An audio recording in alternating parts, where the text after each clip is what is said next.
gobolka Gabil oo warkacayo barisaabka gobolka Gabil ayaa afayeenka madaxtooyada Jamhuuriyadda Soomaaliland Axmed Salebaan Duxul iyo barisaabka gobolka Gabil Mustafa Cabdi Shiin iyo maayarka magaalada Gabil Shacay Maxamed Muuse Shirjir ay si wada jir ugu qabtay magaalada Gabil ayaa guud ahaan ka hadlay xaaladda guud ee maanta magaalada Gabil iyadoo dadweynaha reer Gabil ugu baaqaynay xaaladda dajiyaan sidoo kale mas'uuliyiintaas oo arrimahaas iyo arrimo kale ka hadlaya waxa hadalladoodii kamid ahaa imika ilaa galabta ilaa waqtiga aan joogno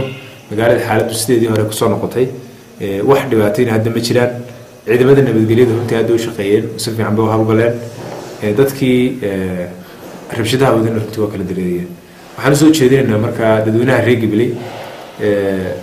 kulley dareenka waa la wada qabaayo maxay ahayd marka wax dhibaato ah laga hadlayo adigoo u soo gudbin kara usluub akhlaaq leh oo fiican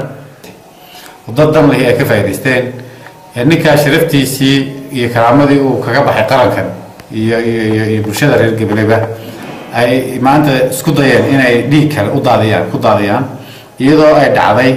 ilaa saddexdii galabnimo inaan dhowreynay inaan dambe xagtinay naga soo gaadho kadibna markii aan ugu dulqaad maaragtay aragnay ay soo cuslaysay in la baadho baabuurtii la bililqaysto in dadkii socotada masaakiinta lagala dego baabuurta iyo wixii sitaan bal la bililqaysto qasab waxay ku noqotay in aanu xoog ku dejino xoog aan ku dejinayno ma ahayn dadkeena doonayno xoog lagu muqooniyo laakiin waxa weeye nabadgelyada in la ilaaliyo qaranka Soomaaliland nabadgelyadiisa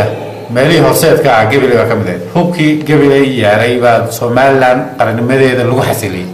Hargeysa lagu xasiliyay Burco lagu xasiliyay maanta lagu xasilinayaa soo iyo xadka Soomaaliland lagu soo xiriya ma ahayn karaamada iyo sharafta reer Gabil ay leeyihiin maanta dhalinyaro aan garanayn iyo qaar dana gaar ah ay kaga faa'iideystaan iyagoo u jeeda inay ku xumeeyaan ama dawlad joogta ama ay ku xumeeyaan shakhsiyaad ay sayaan waxa ku jira maanta abaabulka noo sheegay rag mas'uuliyiin runtii cid kasta oo gacan ku lahay